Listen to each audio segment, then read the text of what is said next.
Ba'zan birgina yo'qotish faqat bir bolani emas, butun bir oilaning ichida yillar davomida yashirin yotgan yaralarni ham uyg'otadi. Shu qism aynan shuni qildi. Ko'zga ko'rinmagan dardlarni yuzaga chiqardi. Kimning yuragi mehrga yaqin, kimniki esa manfaatga qul bo'lib qolganini sezdirdi. Eng dahshatlisi esa bu hali fojianing oxiri emasdek tuyuldi. Aksincha, hamma narsa endi boshlanayotgandek ta'ssurot qoldirdi. Nozimaning boshidan o'tgan musibat bu safar oddiy qayg'u sifatida ko'rsatilgani yo'q. Uning atrofidagi har bir odamning munosabati orqali bu yo'qotish turlicha ma'no oldi. Kimdir buni sinov deb qabul qildi, kimdir ichida achchiq gumonni yashirdi, kimdir esa shu fursatda o'zini pok va rahmdil ko'rsatishga urindi. Lekin eng og'ir holat Nozimaning o'zida edi. U yig'lash bilan yengillashadigan ayollardan emasligi bilinib qoldi. U ichiga yutdi, gapini hazilga burdi, o'zini chalg'itishga urindi. Ammo shu sun'iy yengillikning o'zi uning ichida qanday bo'ron borligini ochib berdi. Chunki farzandidan ayrilgan ayol darrov tiklanib ketmaydi. U kulsa ham, qo'li ishga borsa ham, ko'zlari sokin ko'rinsa ham, ichida bir narsa sinib bo'lgan bo'ladi. Shu yerda juda nozik, lekin kuchli detal bor. Nozimaning birdan ovqat qilishni o'rganishga, biror mashg'ulot bilan o'zini band qilishga urinishi oddiy hayotiy o'sish emas. Bu uning darddan qochish usuli. U o'zini keraksiz his qilmaslik uchun hech bo'lmasa biror foydam tegsin degan ichki ehtiyoj bilan harakat qilyapti. Oldin beparvo, erkatoy, tiliga erk bergan qiz sifatida ko'ringan Nozima bu safar bir pasda kattalashib ketdi. Fojia uning ichidagi bolalikni sindirdi. Endi u birinchi marta turmushning og'irligi faqat qaynonaning gapida emas, yo'qotishning sukunatida ekanini his qildi. Uning qo'llari ovqat pishirganda titrar, lekin u hech kimga buni sezdirmasdi. Uning ko'zlari bo'm-bo'sh uyning bir burchagiga tikilib qolganida ichida nimalar kechayotganini faqat o'zi bilardi. Farhod tomondan qarasak, u ham bir qarashda osoyishta ko'ringan bo'lsa-da, aslida u ikki olov orasida qolgan erkak bo'lib qoldi. Bir tomonda ayolini yo'qotishdan, ruhan sinib qolishidan qo'rqayotgan ikkinchi tomonda esa onasining yillar oldingi og'riqlari bilan to'qnash kelgan o'g'il turibdi. U kechalari uxlay olmas, yonboshiga ag'darilib, Nozimaning nafasiga quloq tutardi. Uning uxlayotganida yuzida bir zum bo'lsa ham tinchlik paydo bo'lishini ko'rishni juda xohlardi. Lekin har safar ko'z oldiga yo'qolgan umid keldi. Farhod o'zini aybdor his qilardi. Go'yo qandaydir bir narsani qilishga ulgurmagan, qandaydir bir belgini payqamagan edi. Shu ayb uni tashqarida juda kuchli, ammo uyda juda ojiz qilib qo'ygandi. Eng ta'sirli qatlamlardan biri ham shu bo'ldi. Qaynonaning birdan keskin emas, aksincha tushungan ayolga aylanishi. U Nozimani oqlamadi, lekin ayblamadi ham. Sababi u bu og'riqni tanasida ko'tarib ko'rgan. Shu sababli bu qismda qaynona obrazida juda katta burilish bor. Kechagacha keskir gap, alam va nazorat bilan turgan ayol bugun Nozimaning dardida o'zining o'tmishini ko'rdi. U birdan esladi. Qachonlardir uning ham bag'rida bir umid so'ngan. Uning ham ko'zlari xuddi shunday bo'm-bo'sh bo'lib qolgan edi. Qaynona qo'lini Nozimaning yelkasiga qo'yganida bu oddiy teginish emas, balki men seni tushunaman degan jimgina qasam edi. Va o'sha bir lahzada ikkala ayol o'rtasida yillar davomida qurilgan muz devor eriy boshladi.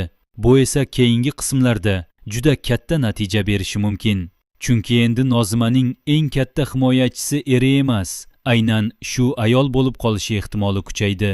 Bu yaqinlashuv esa boshqalarning rejasini buzadi. Sababi bu oilada mojarolar doim Nozimaning tilidan, dangasaligidan, o'rinsiz qiliqlardan oziq olib kelgan edi. Endi esa unga nisbatan rahm uyg'ondi. Rahm uyg'ongan joyda hukm zaiflashadi. Hukm zaiflashgan joyda esa eski dushmanlik ushlab turolmaydi. Menimcha keyingi qismlarda Nozima bilan qaynonaning munosabati sezilarli darajada yumshaydi. Lekin aynan shu yaqinlashuv boshqa birovni bezovta qiladi. Chunki oiladagi kuch muvozanati o'zgarishni boshladi. Endi hech kim avvalgiday boshqalarning ustidan baland ovoz bilan hukm o'tkaza olmaydi. Endi hamma jim, ammo ich-ichidan nimadir kutayotgandek. Bu qismning yana bir kuchli tomoni shundaki, u faqat ona-bola dardi bilan cheklanib qolmadi. Tashqarida ham boshqa urush pishib boryapti. Ishxona ichidagi sovuq muhit, mensimaslik, kimdandir foydalanib bo'lgach chetga surib tashlash odati bu safar ochiq yuzni ko'rsatdi. O'sha qizning kutilmaganda ishdan haydalishi oddiy sahna emas edi. Uning qo'lida bir dasta hujjat, ko'zlarida esa tushunmovchilik va kuygunlik bor edi. U xonaga kirganda hech kim unga qaramadi. Go'yo u shaffof odam edi. Bir kungacha uning mehnati, vaqti, kuchi kerak edi. Endi esa u keraksiz bo'lib qolgan edi. Shu yerda ranjishdan ko'ra xavfliroq narsa bor. Kamsitilish. Eng bezovta qilgan chiziq esa albatta choy atrofida aylanayotgan yashirin tahdid bo'ldi. Bu qism shu nuqtada juda aqlli ishladi. Hech kim ochiq jinoyat qilmayapti, hech kim dalil bilan ushlanmayapti, lekin hamma havoda zahar hidi borligini sezayotgandek. Birgina kinoya, birgina noaniq gap, birgina ichki vahima butun vaziyatni o'zgartirib yubordi. Kimdir o'zini fosh bo'lib qolishidan qo'rqdi. Uning qo'li bir zum choy piyolasini ushlab tura olmadi. Yuzi bir zum oqarib ketdi. Nigohi bir zum yerga tushdi. Demak, u tasodifiy xavotirlanmayapti. Inson aybsiz bo'lsa, laboratoriya tahlilidan cho'chimaydi. Bu yerda esa qo'rquv bor va menimcha, aynan shu qo'rquv keyingi qismlarda xatoga olib keladi. Chunki yashirin jinoyat ko'pincha birinchi dalil bilan emas, aybdorning vahimasi bilan ushlanadi. Yana bir muhim detal, seyf haqidagi savol. Juda ko'pchilik bu sahnani oddiy qiziqish deb qabul qilishi mumkin. Aslida esa bu uy ichidagi ishonchsizlikning eng aniq belgisi. Kaliti yashiriladigan seyf bu oilada sir borligini anglatadi. Sir bo'lgan joyda esa meros, hujjat, pul yoki odamlarning taqdirini o'zgartiradigan haqiqat yotadi.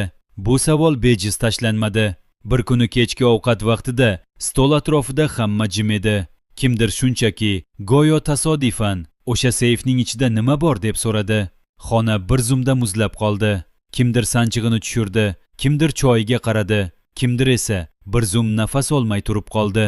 Demak, kimdir allaqachon nimadandir shubhalanmoqda. Menimcha o'sha seyf ochilgan kun serialning butun og'irligi boshqa bosqichga o'tadi.